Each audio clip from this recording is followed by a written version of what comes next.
everybody here. Good morning. Good morning. There's no place like home. Coming home to Buffalo in the dead of winter. The whole state is freezing, so there's no relief anywhere. But it's been, I'll comment on that later.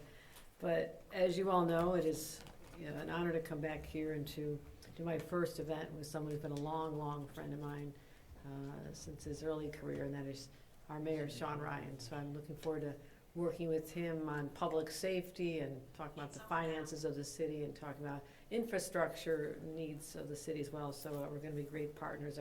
Our interim commissioner of police, Craig Macy, thank you for all you do, and our men and women in blue. I am grateful to everything you do, and from the time you wake up in the morning till you go to bed at night. You're out there helping people during storms and trying to rescue people, and you are the reasons we can talk about some really good statistics that we were not able to talk about a few years ago. Chris, we weren't able to talk about this a couple years ago, and I want to thank the council members for making the investments in public safety with us. You have a lot of my friends are council members here as well. So, and all of our community providers who are the ones, the front line, this violence disruptor programs. I work closely with them. My husband worked closely with them when he was United States Attorney and worked in the U.S. Attorney's Office for 30 years. So this is really important to me to be able to come here and say how extraordinary the numbers you're about to hear are. I mean, it's just, no one could have predicted the rapid decline in crimes all across the state, but very especially here in Buffalo. So it's well known that keeping people safe always has been, always will be my very top priority.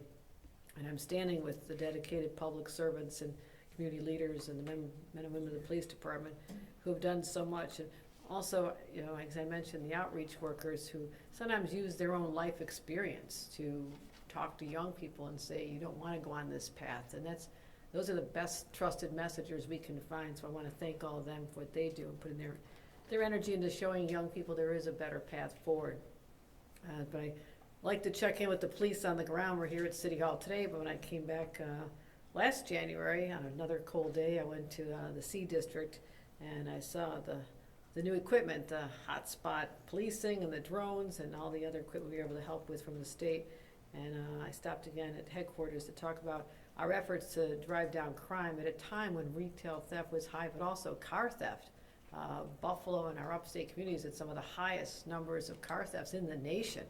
So I just want to say we've been on a long journey together, and as Buffalo Bills fans, we never spike the football, and we also never say mission accomplished, but we're here just to take the temperature and talk about the progress that's been made, and to thank those who've been involved in this.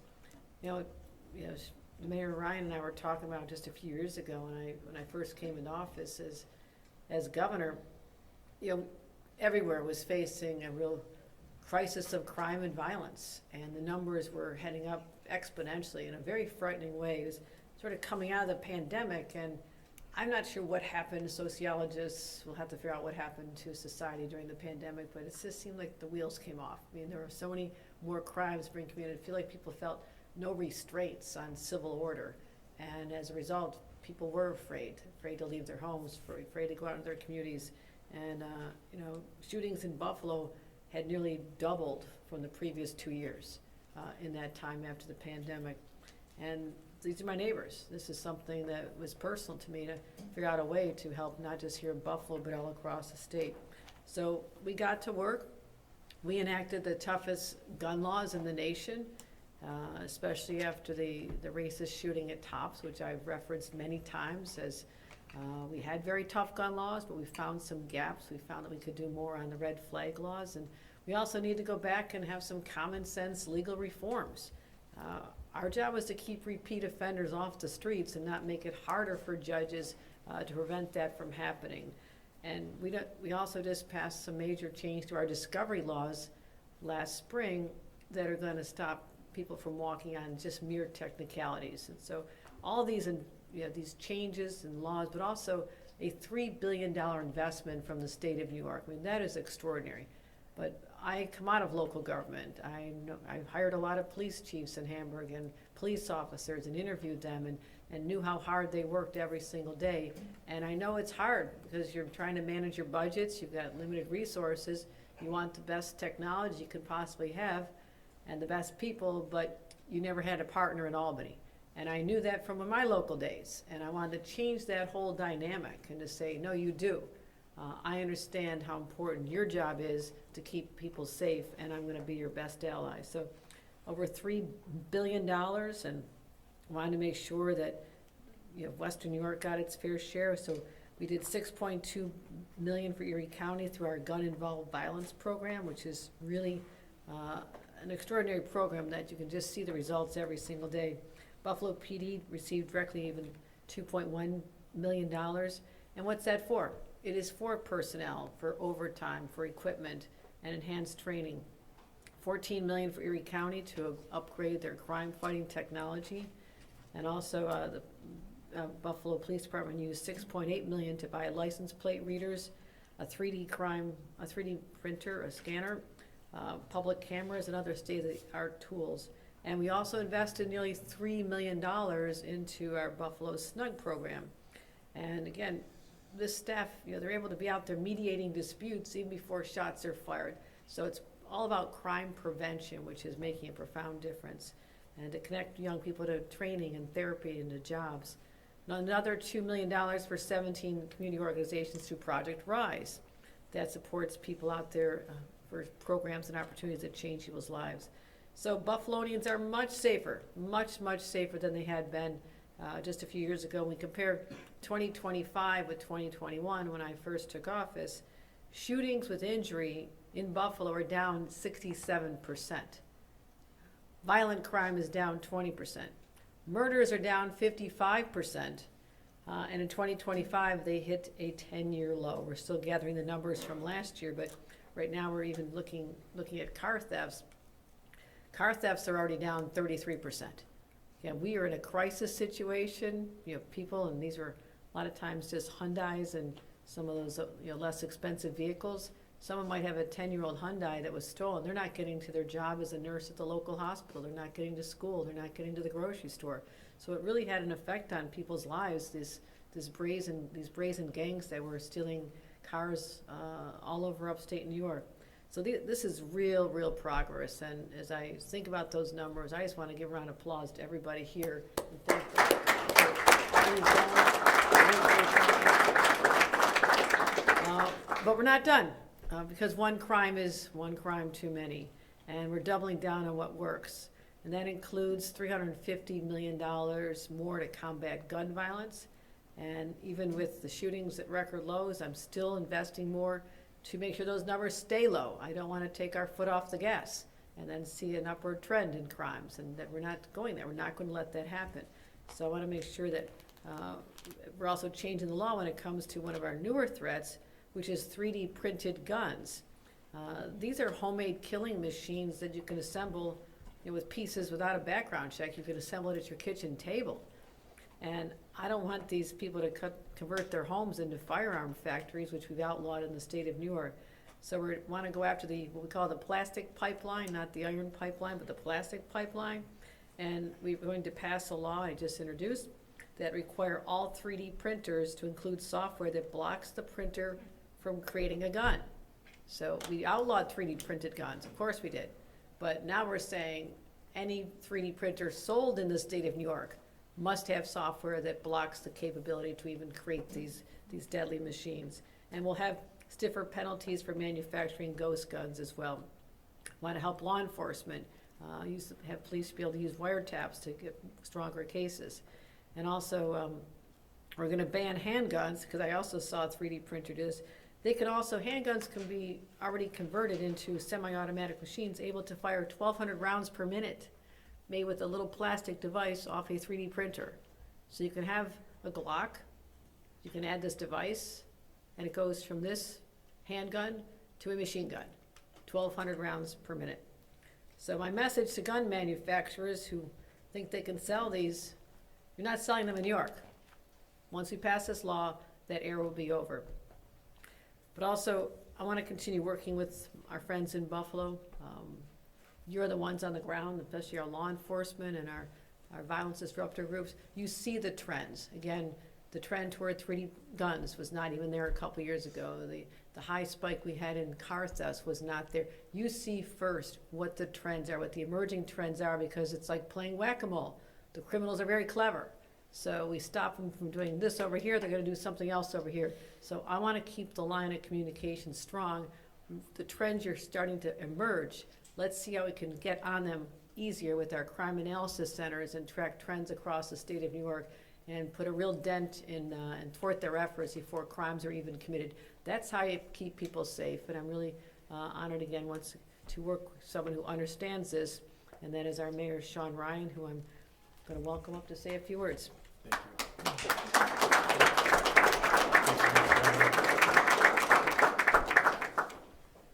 Well, it's such a privilege today to host Governor Hochul in my official capacity. It's an honor for me. I've worked with Governor Hochul for over 20 years, and county government and state government, and as she became the chief executive of New York State when I was still in the Senate. So we work closely. Western New Yorkers, we often share a real commonality of how to approach things. It's often a very pragmatic approach. It's not a complicated approach. We want less guns on the street. Well, you pass laws saying you can't sell these guns in New York State. It's a straight line, and the money that the governor has put together through the GIVE program, the gun-involved violence elimination program, that's a straight line. You're funding police departments, but it's not just police departments, right? So it's the 360 view of crime for prevention. It's people with the SNUG program, violence interrupters, Project RISE. All those folks working together under the leadership of the Buffalo Police Department, our Commissioner Macy, but also behind us all, these are the community police officers in the city of Buffalo. They're the ones who know what's going on in the street. They have time to talk to people in the community, and every one of the common council members, we're all in the same program. We're so happy with the state's grants that help us reduce our shootings. So here's the good news. In Buffalo, since 2021, shootings are down by 2/3. Gun deaths are down by 2/3. This year compared to last year, it's only January data, but in January we had 11 shootings. This January we have 3. So all the factors are going the right way, but as the governor said, it doesn't stop when we get the good numbers. In order to keep those numbers where we want them, we have to keep this effort going, and the legislative package that is introduced by the governor this year to further make sure that illegal guns aren't making their ways to the street. But the GIVE program, it allows us in the Buffalo Police Department to do targeted enforcement, working with violence interrupters and community partners, and at the same time the governor is pushing laws to make it so it's harder to put illegal guns on the street. So thank you very much, Governor Hochul, for all you've done to help drive the crime rate down here in the city of Buffalo. Thank you.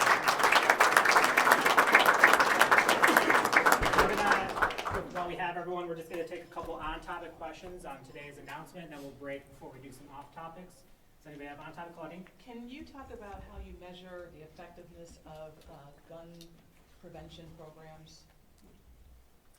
I think the first way you measure them is the numbers we're talking about today. I mean, these are extraordinary numbers. But as my team will tell you, I'm very much a technocrat when it comes to evaluating whether or not the money put behind programs is actually delivering. And I'm very excited because it sounds like a different topic, but it's not. What we did with Empire AI and making that massive investment in building the nation's largest supercomputer dedicated for AI for public good, the University of Buffalo, I'm actually going to be using that to put in all the programming I have and have artificial intelligence be able to tell me what is working as well. So that is an initiative I'm excited about. So that's one little further down the road, but I want to use technology to help me decide, is our money being spent in the best places? Because if it's not, the money's going somewhere else. We're not going to keep anything just going along because it was funded years ago with a certain hope, but that hope has not materialized. But when I talk about the GIVE program, and our direct money for law enforcement technology grants, big parts of our $3 billion investment. I know those are working. The numbers bear out. We do a lot of analysis across the state. The uniformity between all of those locations that have those dollars to give communities, it is almost identical to what we're seeing here in Buffalo. So I know that money is making a difference. And the other way I get data back, I talk to the police officers, and they tell me what's working. And it's the money that we did for, and I'll just digress for a minute, but a year ago when I was visiting the C precinct, they had just received money from the state for new drone technology, and literally told me that they were trying it out like maybe a week before, maybe 2 weeks before, and there was a woman that had, maybe with dementia, had wandered out of her nursing home and was buried in a snowbank, and no one could find her. Am I telling this to, you were there, former mayor. And because they had the drone with the infrared technology, they're able to find this woman buried in the snow and get her home safely. And they said if they did not get that technology from the state just a short time before, they would not have been able to do that. So those are the kind of stories that I'm paying attention to. So I'm going to keep investing in those for sure. Governor, what about investing, going more old school, cops just walking the streets? I know South District Councilman, when he was mayor, Scanlon, he had a program that was very effective. Do you see the state emptying up more money to have police actually just walking the neighborhoods? Our money is allowed for that. It's for personnel and for overtime. So when we allocate the money, you know, each community is different. You know, some more rural areas don't have a lot of streets to walk. It's more highways. They need more money for patrols. For them, something like computers and technology inside the vehicle is more important. So I want to leave that. I don't want to, because I come out of local government, I want support from Albany for my localities without telling them that I think I know more than they do about how to police their communities. I do not. And I want to give them the resources they need to do their jobs and report back to us. Commissioner, maybe you can weigh in here. I mean, when we're talking about targeted enforcement, to your point, what does that actually look like in reality in Buffalo? Sure.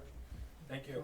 Thank you for that question. So targeted enforcement, it's data-driven programs. Back to your question, sir, with respect to being able to have walking details, GIV does allow for that, and we can use those funding lines for these types of programs and initiatives. So targeted enforcement, again, letting the data tell us where the problems are, listening to everybody that has community meetings. All the council members have community meetings. We can go there. The CPOs attend these meetings. We have the ability to hear, right, and then listen, look at the data, and then use these funds that the governor has provided to us to be able to implement that. So are we going back to kind of the policing structure that was done under former police commissioner Joe Gramaglia, like in terms of directives, in terms of direct patrols, in terms of putting police officers in areas that are data-driven hotspots? So we have never gotten rid of that philosophy. We've been successful with that the entire time. I had a different meeting or a press conference where somebody asked if things are changing, right? We're sticking with what's working. Every mayor, governor has the ability to put initiatives on there. We will continue to stick with what's worked and maybe possibly add on or kind of change a little bit. Time for one more on today's announcement? Okay, All let's right, take a little break. All right. Everyone just stay where you are. We're just gonna do forward. Sorry, I gotta get up. No. Just coming back.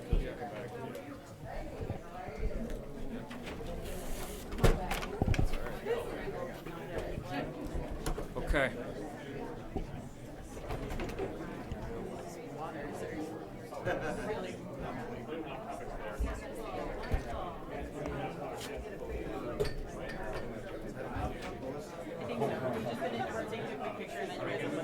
Then we're gonna move it back, right? Whatever you want.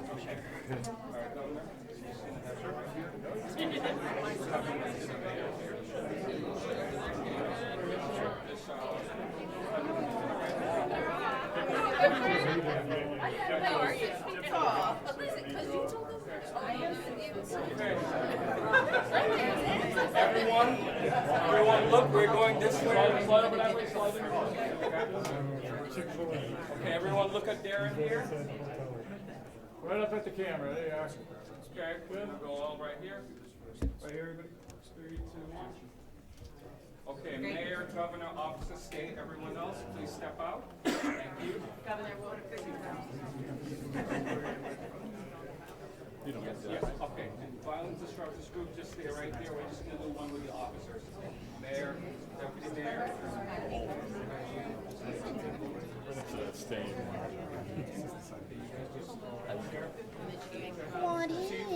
Oh, where's the about? Okay, flash. Okay, everyone over here. Everyone right here. I'm gonna grab one more. 3, 2, 1. 3, 2, 1. Governor and Mayor stay. Officers, please exit.